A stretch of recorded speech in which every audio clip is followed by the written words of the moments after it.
Good evening. Thanks, Kathleen.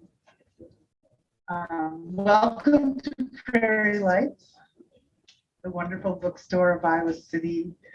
My name is Samantha Chang. I'm director of the Iowa Writers Workshop, and it is my great honor and pleasure tonight to introduce Derek Nnuro, author of What Napoleon Could Not Do, who will be in conversation with Dr. Tameka Conley this evening. Welcome, friends of Derek and Tameka, members of the Stanley Museum community, students of the Writers Workshop, and alums, guests of Prairie Lights. This evening is a dream to me and to everyone in our community who has had the pleasure of getting to know Derek and Tameka over the years. I am absolutely delighted to celebrate the publication of Derek's novel. Derek graduated from the workshop in 2016. Tameka was in the class of 2018. They met during Tameka's third year and became fast friends. As director for many years, I've seen many wonderful friendships develop between writers here. Derek and Tameka's friendship was especially meaningful to me because they were work partners.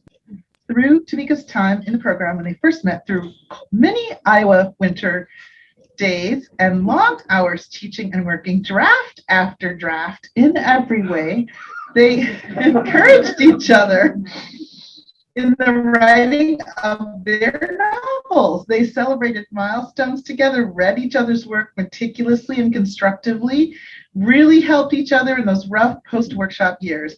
And together with Margot Livesey, who unfortunately couldn't be here this evening, they have been deeply supportive of my efforts at the workshop, and it is a pleasure and an honor to be friends with them. So, the long-awaited publication of Derek's brilliant debut novel is a very special occasion. I am absolutely thrilled. First, I will introduce Derek and his book, then I'll introduce Tameka. Derek will read, followed by a conversation with Tameka. For those of you who don't know him, Derek D.K. Nnuro is a Ghanaian-born writer and is a graduate of Johns Hopkins and the Iowa Writers Workshop. He has taught novel writing at the University of Iowa and is currently curator of special projects at the University of Iowa Stanley Museum of Art. He is also an adjunct assistant professor in the Department of English. Derek's new novel, What Napoleon Could Not Do, came out yesterday. So congratulations, Derek.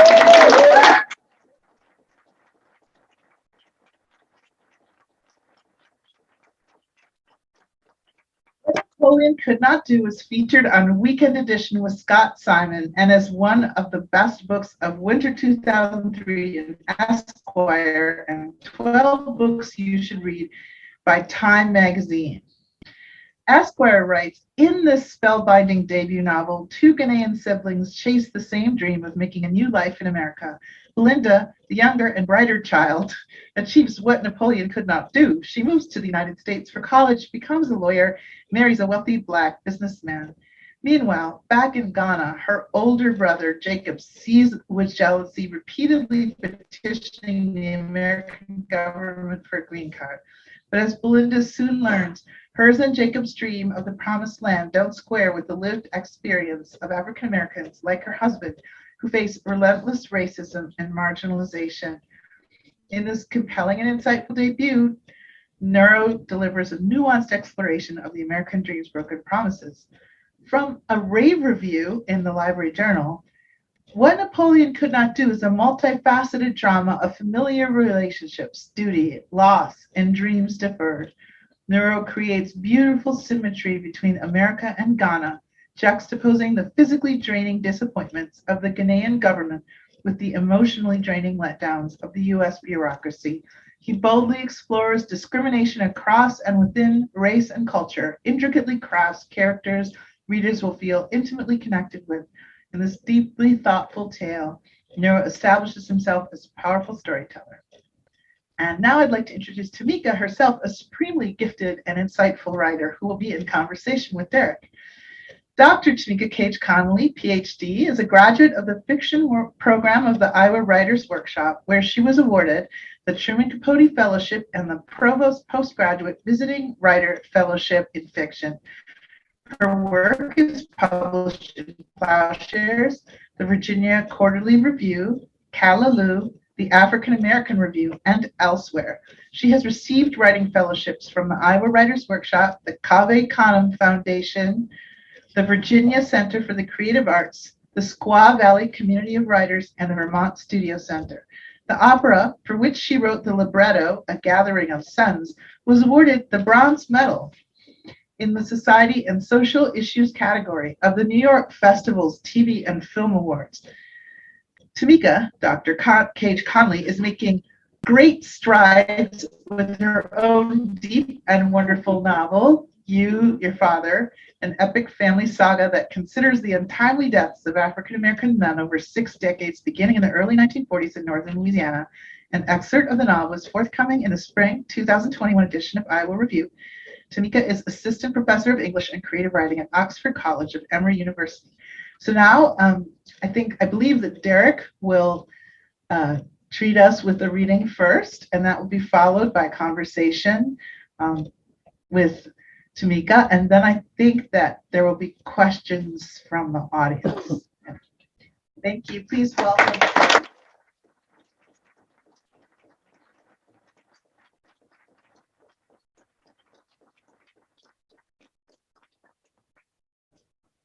I'm sure you all saw that I was hiding my face because I'm this close to breaking down. But I won't. I am so grateful to see all of you here. I am just so grateful, and it's such awe, and this love is just it's overwhelming, you know. So bear with me if I have to slow through the reading a bit. It's because I am overwhelmed and so thankful that you're all here. Thank you so much, all of you. Before I begin, in the spirit of gratitude, I think it's important for me to acknowledge 3 women who were, 2 of whom were mentioned, one who did the introduction. I just want to recognize, I think, and you have to give people who deserve their flowers. You just have to. So I'm going to do it before I do the reading. This is from the acknowledgement section of the book. In 2019, Margot Livesey, nurturer that she is, giver that she is, as for the 500 plus pages I was meekly cradling through the halls of the Iowa Writers Workshop. After the embarrassing number of drafts Margot endured, we find ourselves here. Tameka Cage Conley, kin that she is, giver she too is, endured the same embarrassing number of drafts, and yet it was my withstanding the endurance she worried about most, feeding my soul with oxtails that slid off the bone, keeping me on with words of encouragement. Kinley, the propelling moniker she gave me, was bomb. There is kindness so grand and so particular that one must eventually abandon the desperation to reciprocate and commit to not failing at love. Margot, Tameka, please forgive me if ever my being human and fallible causes me to fail. Sam Chang, dear mentor, dear friend, dear revolutionary at the helm of the Iowa Writers Workshop, made way for Margot and Tameka to be just so in my life. Of course, there was that phone call in 2014, but mattering more is the environment Sam has fostered at the workshop, where I instantly felt at home, and I'm still here. Thank you. Thank you. Thank you. Thank you.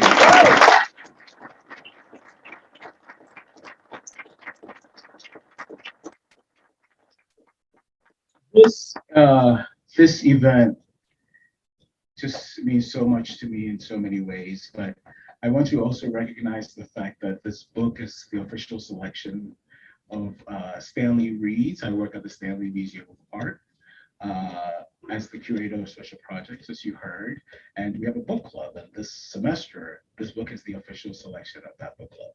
among the many things Stanley reads is a discussion group that opens way for explorations of the ekphrastic possibilities of the visual arts. And I thought it would be appropriate for me to read a bit of, I would call this the most ekphrastic section of the novel. And the only context I believe you need is Belinda is in Washington, D.C. In particular, she's at the Corcoran Art Gallery, which is no longer in existence. She's there for a wedding, her friend's wedding. This is a friend she went to high school with in Ghana, Wesley Girls High School in Ghana. And I'll just begin. In one painting was a rendition of Jesus Christ in the tomb, bare-chested, a torso with defined abs, his groin covered by a white cloth, but otherwise naked. That same white cloth spread out to drape what Belinda presumed to be a stone slab on which this Jesus lay. Black Jesus, a sultry black Jesus, his shining glory, a backdrop of romantic flower petals. It was called Sleep. The artist, according to the inscription, Kehinde Wiley. The painting towered over Belinda. In the secrecy of her imagination, she wished for a peek at the man's back muscles, which she suspected were impressive. Then and there, she sensed her blasphemy. She was not religious, but if ever she needed to be told to keep the faith that Wilder, that's her husband, was the righteous path, the road to the promised land of American permanence, here it was. 10 years it had been. 10 years was nothing in terms of biblical plight. The Israelites had wandered the desert for 40 years. She'd had it much easier. Of course, Wilder was a lot lighter skinned than this Jesus. He was the kind of light skin that made it possible for him to pass for a member of Kara's family. That's her friend from high school. Belinda considered her two lovers prior to Wilder. Had she witnessed Christ in their nakedness? She hadn't gone with any boy during her 2 years at Hotchkiss. At Williams, she met Elliot, a sophomore from Northern California to whom she'd lost her virginity during her freshman year. He was somewhere between light-skinned and this Christ black. Within him, though, was the black of black radicals. Years would pass before Belinda realized that part of Elliot's attraction to her was the legitimacy she afforded him. Who better than a woman from the motherland to validate his penchant for ethnic attire? Who better than a stunningly dark woman at his side to cast him in his preferred glow? After Elliot graduated from Williams and went on to pursue a doctorate in African American studies at Stanford, of course, he called her to say that he couldn't keep things going, and she accepted it, herself having lost interest. The second man was closer to home, Malachi, a Ghanaian physicist she'd met during orientation week at GW. He had the same definition in his torso and striations in his back. He was this Christ, black. These were the days in '96 when rumors swirled of INS picking up one illegal African after another. It was an election year, and Clinton wanted journalists to make noise about his zero tolerance policy, which he knew would win him more votes. One day, the woman who used to wait on her at Alexander's largest African store vanished. I'll stop there. Thank you.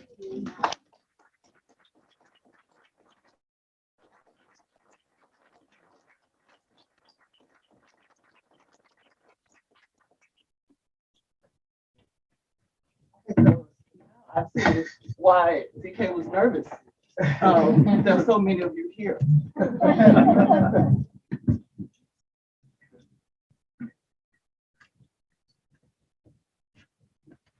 So here we are.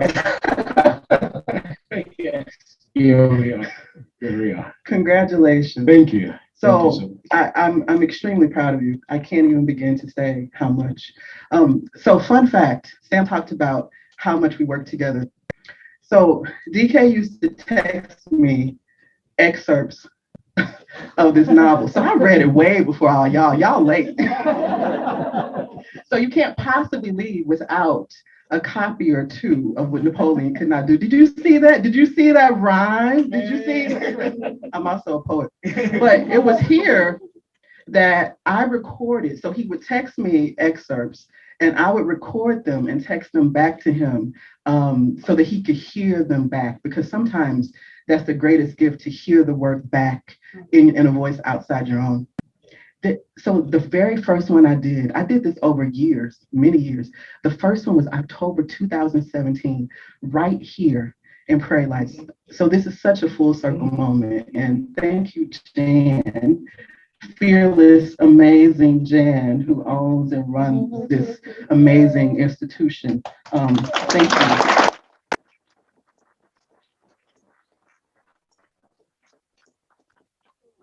So let's get into DK decided against my suggestion to read very briefly. I asked him to read longer, but he decided that he did not want to do that, evidently, because he wanted us to talk more. So let's just get into the conversation. In so many ways, Jacob and Belinda are like night and day. One sibling, Jacob, is from his father's point of view exasperating, though his father loves his son, while the other, Belinda, has done, quote, what Napoleon could not do by playing matchmaker to Jacob, not to mention her own intellectual quests at some of the most renowned schools in the US. What interests me, and this is part craft question, part social justice question, is how did America as, quote, the real culprit, end quote, as depicted in the novel's first section, Worth, begin to crystallize as the necessary means to level out, if you will, this sort of unobtainable dream by both siblings, despite the overachievement of one and the underachievement of the other. Part of this question is very much rooted in what America has built itself on in the global imagination, as well as the national one. If anyone works hard, the American dream is not just obtainable, but promised. Yet we see the brokenness of that dream crystallized in these two siblings. So, DK, can you walk us through the process by which you knew America would manifest as the thing the characters want that eludes them in your novel? We started out real easy. All right.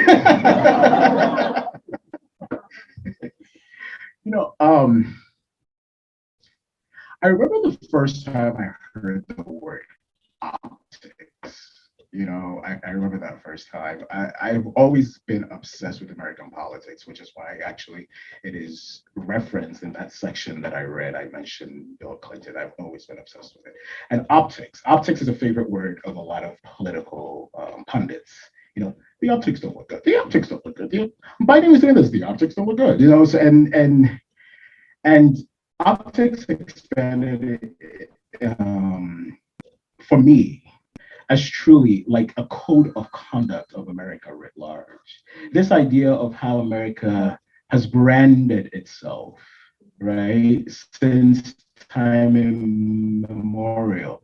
And America's the most, it's such a well-branded country, right? It's such a well-branded nation. And it has captured the imaginations of not only Americans, but especially those who don't live here. So I remember when I moved here in 1998, I came here in love with this country. I was coming with a bit of heartbreak, because I was leaving my mother, beloved mother, who's sitting right there. So I was coming with a bit of heartbreak, but I was coming very much enamored with this country, very much enamored with this country. And, I remember when America, in a way, kind of like, revealed its other side to me. And it started to become clear to me that this was a country that giveth for a long time, and then suddenly it will take. it would cause you to face reality. For example, America gave me, and I think if there is any autobiographical aspect to my novel, it is the fact that, like Belinda, America gave me its most privileged spaces and continues to give me its most privileged. I mean, I went to the airways workshop, I have enjoyed America's most privileged spaces. But at the same time, I remember when I first went to high school, I went to a very fancy high school. I went to Phillips Academy in Nnuro, and privileged space. Uh, and I remember the first time that my achieving that institution had an asterisk to it. We were in the dorm, and affirmative action just kind of came up. It just came up. I was not being mentioned as a beneficiary of affirmative action, but I could put two and two together. I could put two and two together, and I realized who they were referring to. America had given me so much, and yet there were these moments where it jolted me, right? It took a bit of what it had given me. Yeah, you can have this, but there's an asterisk. Yeah, you can have this, but there's an asterisk. And each time this happened, it shocked me because I was still very much a Ghanaian who was enamored with this country, right? I was still very much a Ghanaian who was enamored with this country. So when I thought about reflecting the true immigrant experience that I know that a lot of people know, it was to reflect these moments of surprise, these unsettling moments. And I believe one of the, great fiction, at least for me, if great fiction has the capacity to unsettle me, then it has won my heart. So I thought, all right, these were moments that unsettled me. And I think that's a great segue into my next question, because what I think, and you could correct me if I'm wrong, but what I think I hear you saying, right, is that you got, I mean, I know the story about how you gained access to all these spaces, right? You worked ambitiously hard and obsessively, even as a child, right? But it sounds like what you experienced, especially when you bring up affirmative action, is that thing that you weren't prepared for, which is racism. No, I was not prepared for it. Right? No. And I think that is because growing up in Ghana, there would be no reason.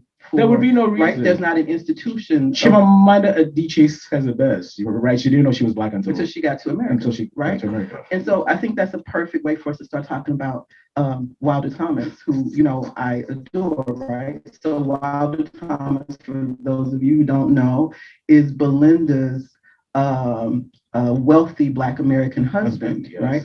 So in his poem, What It Looked Like, Terrence Hayes writes this line: "Never mistake what it is for what it looks like." Yeah.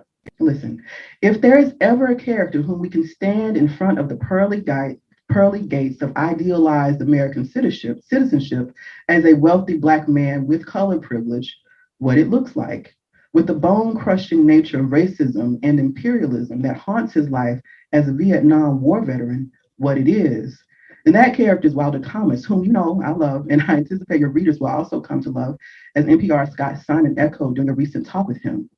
How did Wilder make himself seem to you?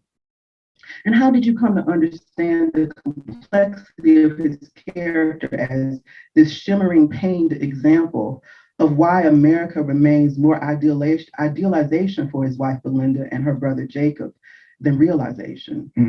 Interesting. And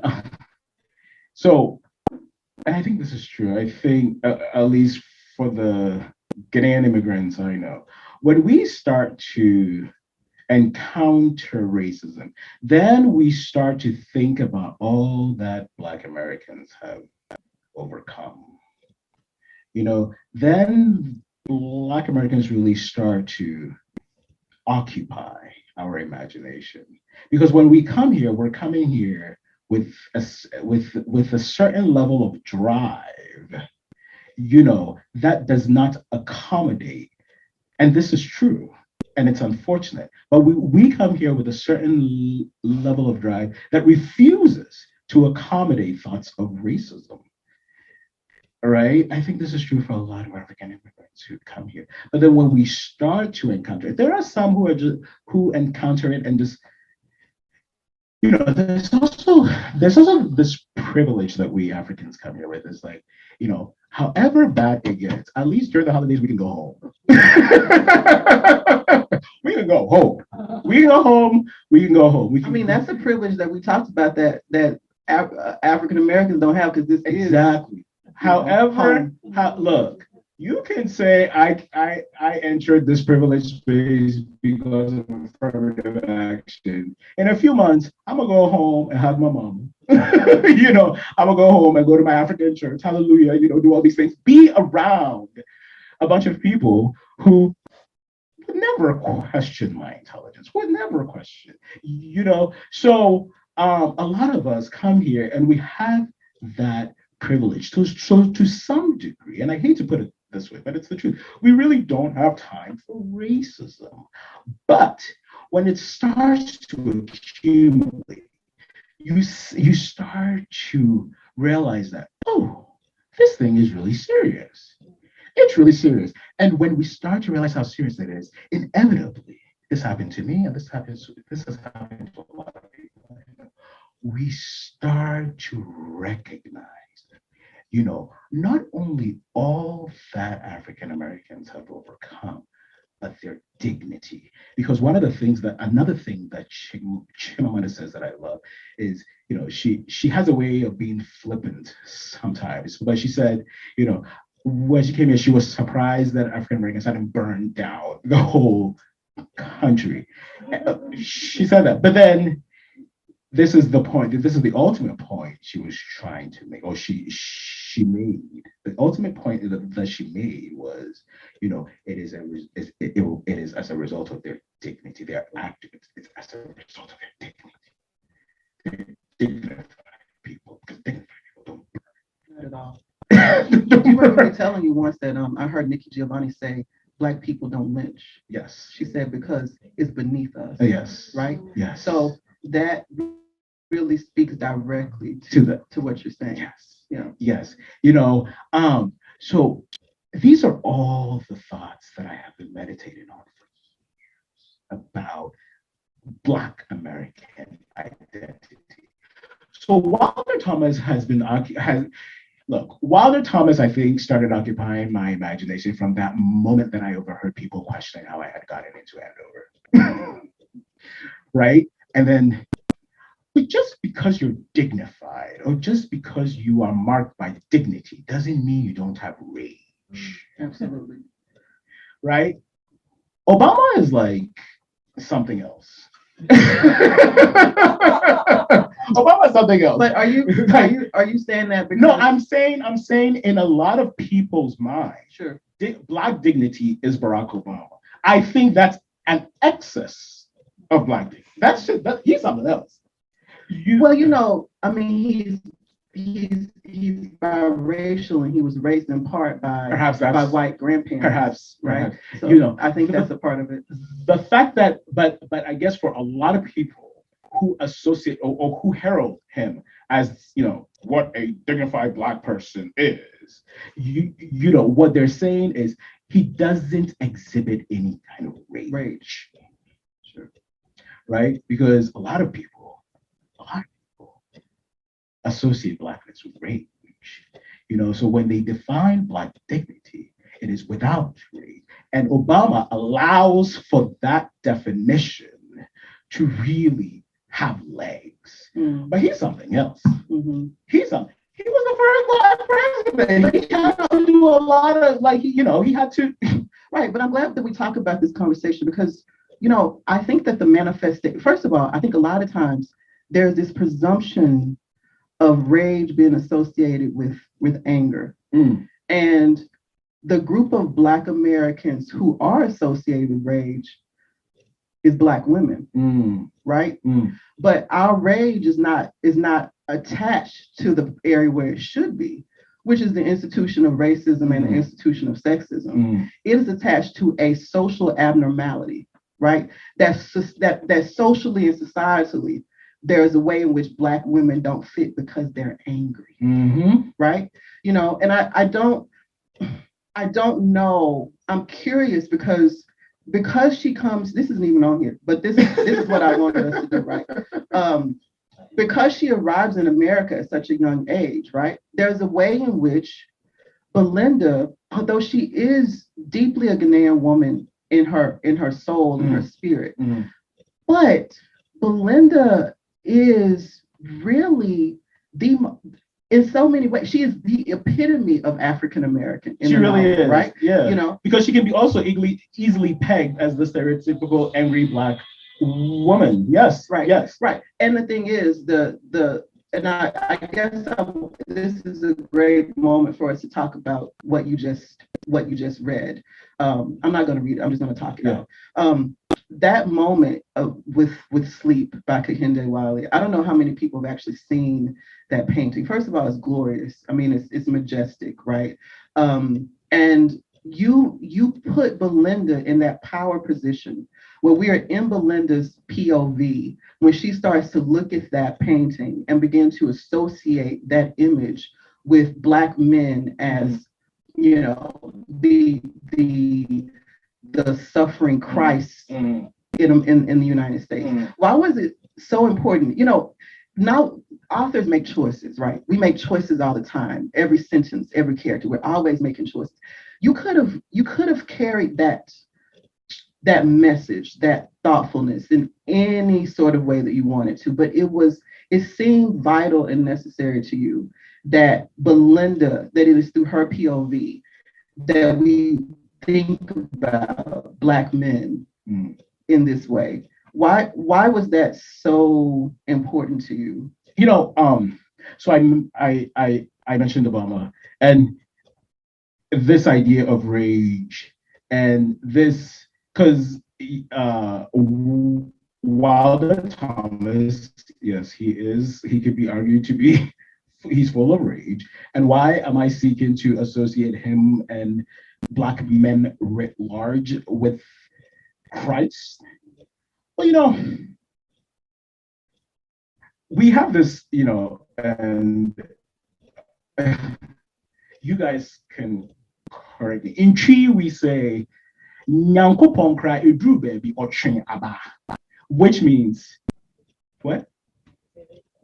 He literally, there was a point where Christ literally, out of his rage, pulled a weapon, did what? Sorry, people. So even Christ, he got me. Even Christ got mad. You know, even Christ got mad. So I guess that was intentional, but it was intentional in all kinds of ways. But what I really wanted people to meditate on was that fact that even Christ got to a point where he was so overcome with his rage that he pulled out his sword. Even Christ pulled out a weapon. Yeah. But why did you? But you gave it to Belinda, right? You gave that moment, and it's a magical part of the novel. You all will know about it when you buy your copy and read it, right? So it's a magical part of the book. Truly, I reread it and I was thinking, you know, I mean, it's so incredible because there's this the complexity of immigration, her blooming love. This is when we get some of the backstory of her relationship with Wilder comes into play. Their attraction to each other. We find out about lovers. In this section of the book. All of this is happening in about 3 pages. I mean, this is why DK reads all my work, right? Because I could write 50 pages. It's like, I think that could just be 3 pages. and Sam, why did you say that so loud? but he's usually right, really. why did you give that to Belinda? It's like you give her this moment where all of this is intersecting through her consciousness while she's standing in front of this painting. You know what's so amazing about this? Where's Lauren? Is Lauren here? Hi, Lauren. So Lauren is the director of the Stanley Museum of Art. Derek's boss and friend. You know what's amazing about this? You see how I did that? You see how? Okay. But there is what I love. What I find so impressive is that you were not a curator when you wrote that, right? So it seems in many ways fortuitous. But you know what's funny? Not long after I wrote that, I interviewed for my first role at Stanley, and I told them during the interview, and I think that's part of the reason why I got Right. No, I was like, you know what? I think the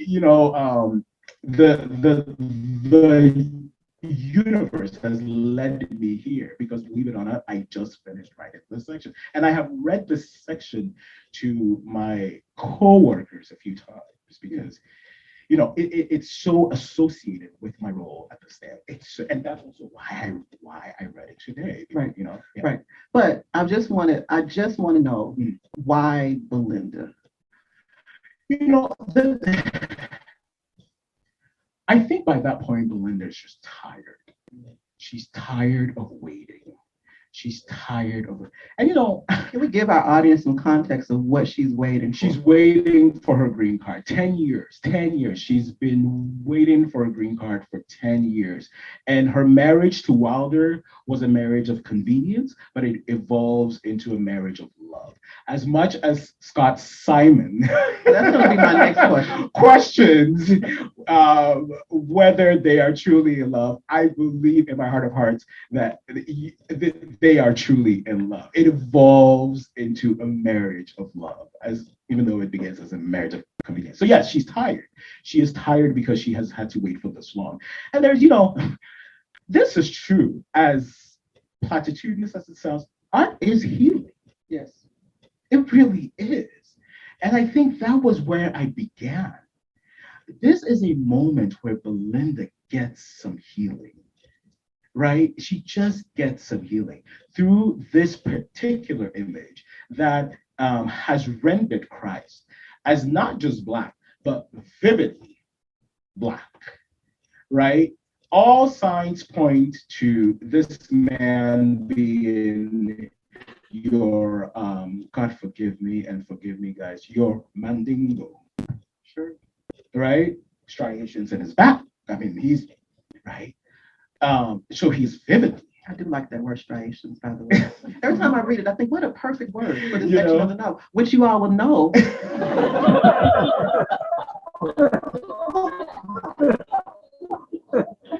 When you too get two striations, you would think, you know what? This is a perfect word. Do you know what I mean? I'm saying, have you ever said the word striations before? Oh, I am looking at you. She pointed out herself. She's like me. I didn't mean everybody. No, it's true. It's that's where it began. Belinda needed to heal. She needed. I mean, I think after you finish the novel, you will question whether she gets the ultimate healing that she needs. I don't know if she does at the end of the novel. I'll be interested to hear what other readers have to say. But at that moment, she needed some kind of healing to keep going. Yeah, and she found it there. Fantastic. I love that so much. So now, because you mentioned it, I'm going to bring this up. When I heard Scott Simon, have you all listened to DK's NPR Way? It was fantastic, right? Fantastic. You're so sweet. It was great. It was brilliant. Listen, when he asked you that question, do Belinda and Wilder really love each other? I kind of like clutched my pearls a little. I was like, what kind of question is that? It's a fair question. Right? And people always want to ask that about marriages of convenience. Yeah. But what was striking to me is that I read the novel 6 times, and I never asked that question. Do you know why? Why? Tell me.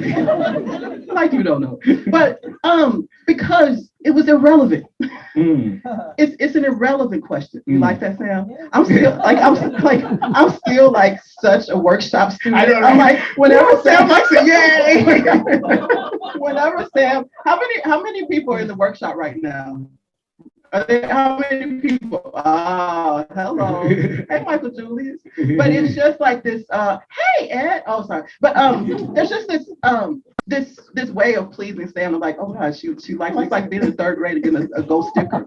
But there's this way though that what happens between them? For one thing, let me just read it because this is good how I put this question. So, for Belinda, love is arguably a lesser magnet than achievement. For Wilder, love had great cost by the time he and Belinda meet. What mattered was what they did love, not whether they loved each other. For me, their love was a given. He had the means to save her, though he could not, and she could give an aging man the comforts of tenderness in her brilliant mind. I don't think necessarily that they come to love each other any more than they had at the beginning, because it was always there. Their unity was a force and fist. You'll get that after you read the book. Against American imperialism, against American immigration laws, against racism, against ageism. What are your thoughts on how love is recast through this unconventional marriage and relationship? You sure do know how to ask a question. Let me start here. What intrigues me about Belinda is this. And you mentioned Lauren. I remember I was having a conversation with Lauren Lesson once, and I was telling her that, I'm ambitious, and I don't see anything wrong with my being ambitious. And she said, why? I think you know the answer. I think I do. Yeah, you know why? Because it's when there is a negative connotation to ambition, it's gendered. Absolutely. See, that's what I was saying earlier, right? I was like, oh, Lauren, ain't that the truth? Because that's what I think is going on with Belinda. I think some people might read the novel and see Belinda as loveless, incapable of love, because her ambition, she wears her ambition wherever she goes. She's an ambitious woman, but that doesn't mean that there are some partnerships that are inherently revolutionary. Yes. By their construct, they're inherently revolutionary. It cannot be pointed to and said, oh, this is a sign of, what we think of as love, which is like romantic love. Mm-hmm. They have romance, but that's not what can be immediately pointed to between them, because what they have is a love that is almost uncharacterizable because it is revolutionary. Absolutely. It is a revolutionary love. You can't really characterize it. You can't really, and that's because this is a woman who wears her ambition on her sleeve. She wears it wherever she goes, and that's part of what drives her into this marriage. And despite the many moments of tenderness in their marriage, yes, that irrelevant question will be asked. Sure. Because we are so overcome by how ambitious she is. No, I think that's really fantastic. I don't know if I see Kathleen is wanting to ask. Kathleen, can I do one? Can I one more? No? Okay. So thank you so much. Thanks, John. So many of our supporters here for the Reclamation Project is here. If I had that, first of all, flowers that need to be I should have brought flowers. The first person to give our project, the Reclamation Project, a space was Andre Perry, yes, who is now the executive director of Hansher. Thank you, Andre. Andre deserves it.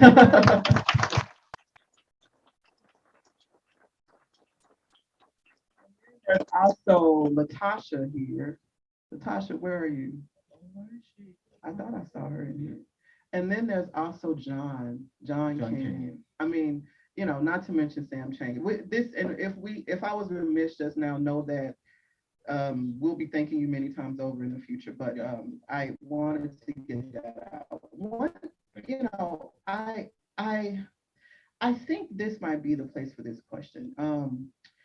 We've discussed the myriad ways African and African American writers have called and responded to each other across the Atlantic. In a conversation with Charlie Rose, I was so deeply moved when the infinitely graced and gifted Toni Morrison said that she found liberation from the white gaze by engaging the language and worlds of African writers like Chinua Achebe and Bessie Head. She precisely nailed my own liberties, delights, and lessons from African writers, including you. How do you see your... so kind.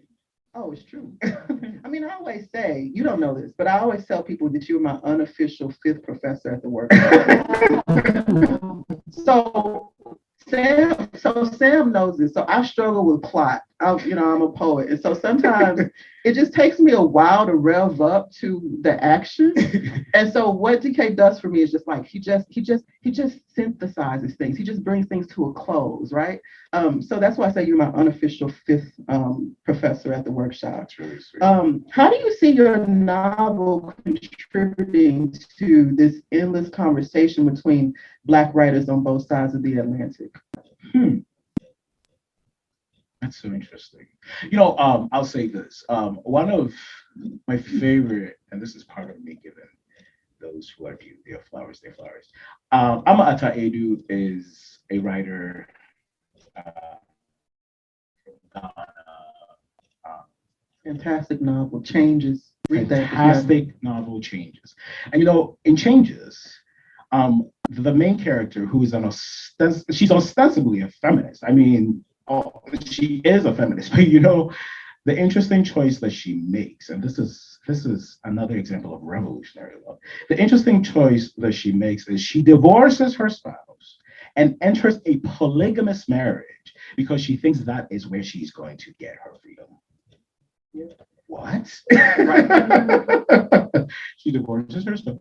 And I mean, I'm not going to ruin the novel for you, but it's a fascinating character study. Changes. And I read that a long time ago, and I have always been interested in the complications of specifically in the complications of the love lives of specifically Guinean women. And when you throw in the West, that complication, it becomes another kind of complication, and that Belinda, to me, represents this bridge between America. Absolutely. I mean, she's in direct conversation in so many ways with Janie, yes, with Zora Neale Hurston's Janie from Their Eyes Are Watching God, right? Yeah. Who marries 3 times, and the 3rd time when she marries Tea Cake, she wears blue, this precise color blue that I'm wearing, that somebody else was supposed to also wear, but to match the color. but I hear you, right? Yeah. There is Jamie, there is Suge Avery from The Color Purple. Yeah. I'm giving you a class here. I'm giving you a seminar here. Yeah. Jamel, teach it. Teach it, Jamel. With my novel center.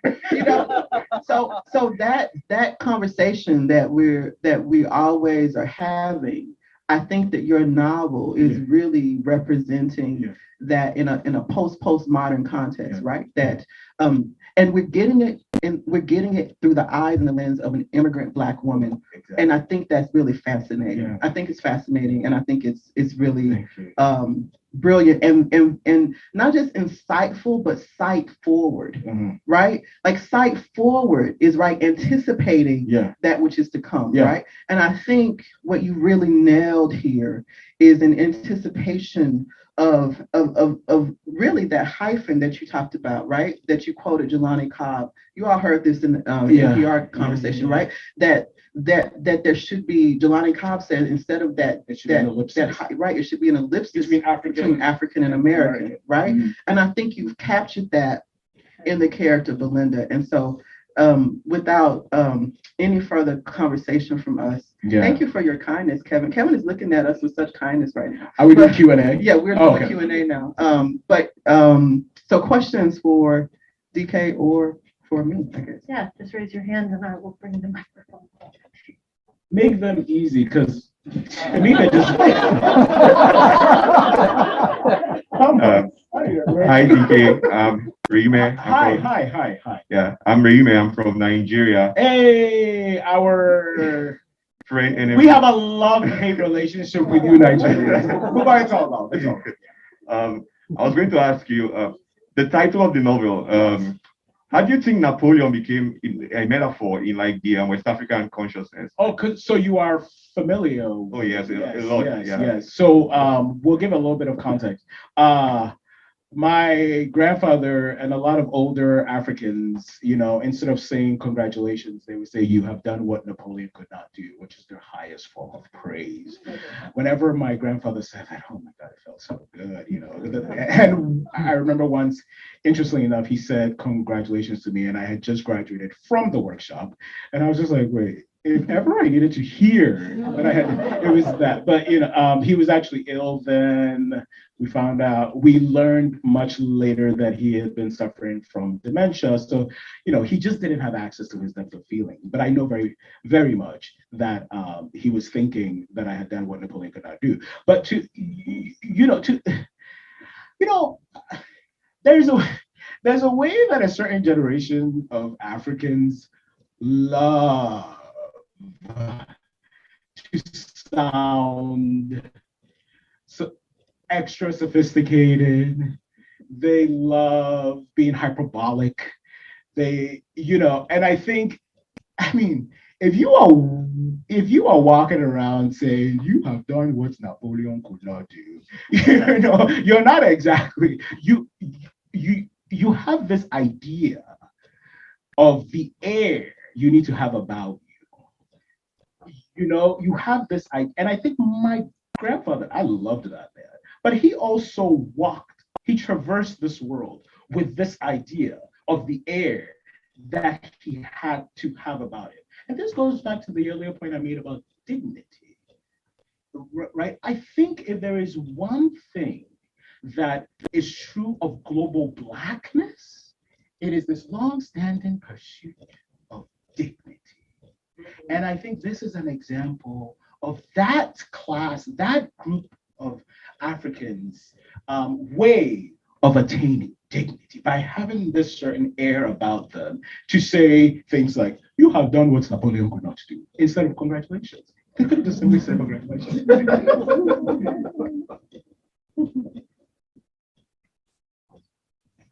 While are you going to the next person, I want to acknowledge one of our students here from the regular. Did you see Ava? No, where's it? Ava's here.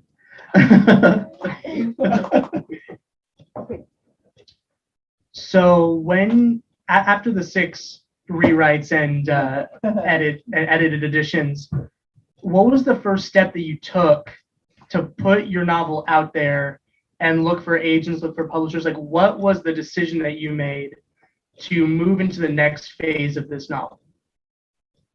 I think those decisions, that decision was made for me by Tameka and Margot. They just said, it's ready. And I said, oh, well, if they're saying it's ready. I think you need supporters. At least for me, that's how it worked out. I had quite the team behind me. I really did have quite the team behind me.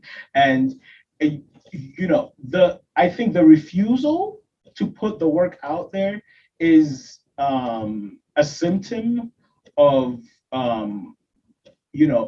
not just a lack of confidence, but that insecurity that is a part of every artist's life.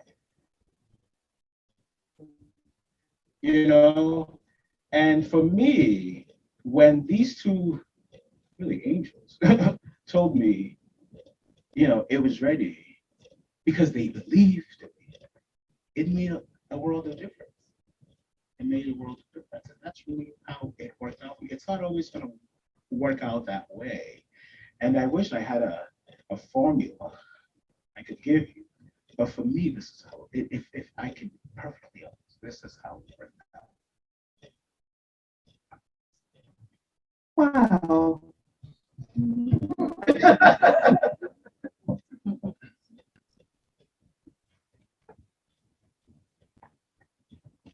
Hi. This book is clearly about like partially immigration and immigrating to the US and what it feels like to be an immigrant. As an immigrant writing this, did you ever feel a pressure that you weren't showing the correct picture as an immigrant, or other immigrants would read your piece and think, oh, this isn't correct? What was the pressure like? And did you have that pressure? I did, and I did, and I'm sure there are going to be people who will criticize certain depictions, but it's somebody's story. It is. It is somebody's story. As it stands now, it is an amalgamation of a lot of people's stories, if I can be perfectly honest. But I know there's somebody out there whose story is Belinda's story. I know, and I say amalgamation because, these characters, certain characteristics I took from this person, that person, right? But so in terms of character development, and I think sometimes character development comes out of the situations you put characters in. So the situations that I put characters in, I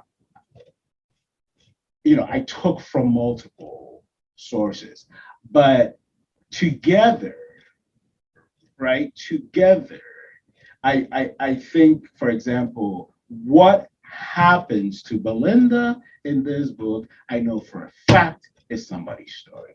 I may not know the person, and the person who will criticize me doesn't even know that person, which is why they're criticized. But I'm just hoping somebody will pick up the book and say, oh my God, it's my story. And that's enough for me. I don't really care about it.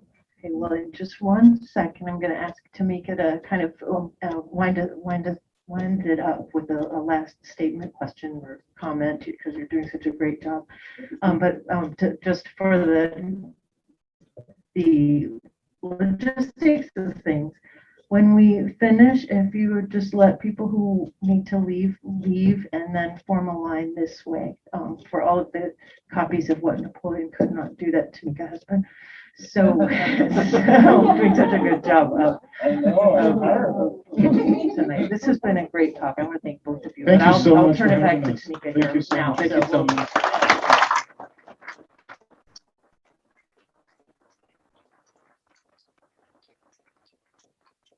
I want to say something before I ask this question. Yo, don't make me. I'm not. But one night at the writers' workshop at the Dye House, Amber Dumont was giving a reading, and she said, before she started, she said, invest in each other's stories.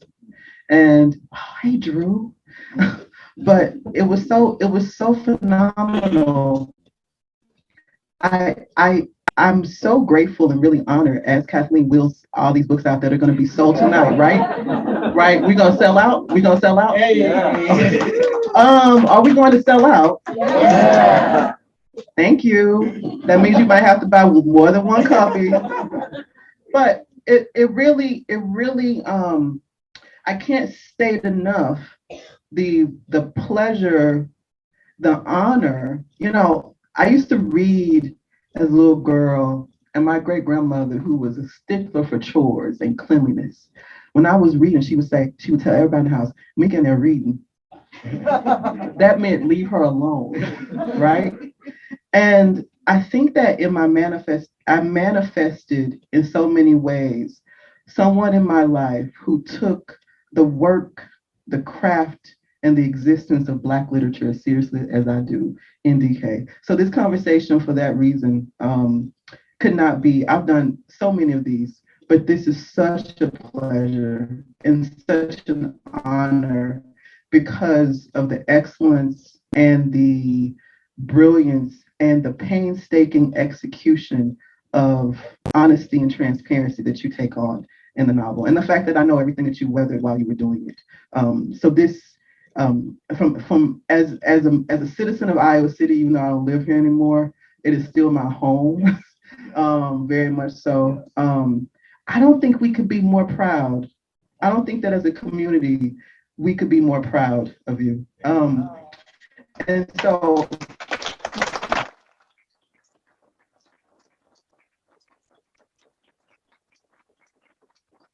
this is the last question. So I don't want to spoil the dazzling, heartbreaking moments of the novel. And I'm not going to spoil it because ultimately you're going to walk away with your own copy. You'll know in a couple of weeks what happens, right? You'll know in a couple of weeks. So it's really not. It'll just be days. You gotta put it down. Well, right. Yeah, but people like to, Savor. It's heartbreaking to end a novel sometimes. So I don't want to spoil it, but the 6 times I read the book, there are tragic moments involving, let us say, innocence. I wish I could be specific, but since I don't like spoilers, my question is this: How does America in the immigrant imagination loom as innocent? And do you see a relationship between this innocence and the implosion? I know you know what I'm talking about when I say that, of the American dream once the immigrant crosses waters and lands into the U.S., especially when the long reach of imperialism and neocolonialism affects the lives of the novel's most truly innocent characters the most. Well, I think, part of the reason why a lot of us are so hungry for this country is because there is an it's untainted in a lot of people's eyes. And I think untainted is like the cousin of innocence. It's untainted. America and a lot of Africans, especially on the ground, in their imagination, America is untainted. And it's funny, even after 2020, I've been back a few times. When you hear of, I've talked to a few people who have sought to paint 2020 as one heck of an anomaly. One heck of an anomaly. And, thankfully, I think the rose-colored glasses are coming off a little bit because, one of the things that has always broken my heart about what we have to endure to come to this country is how much this country is able to toy with our emotions. The process to get here, the immigration process is so murky. Like nobody knows what we have to do. Nobody knows. Nobody knows. So you will find people doing all kinds of things.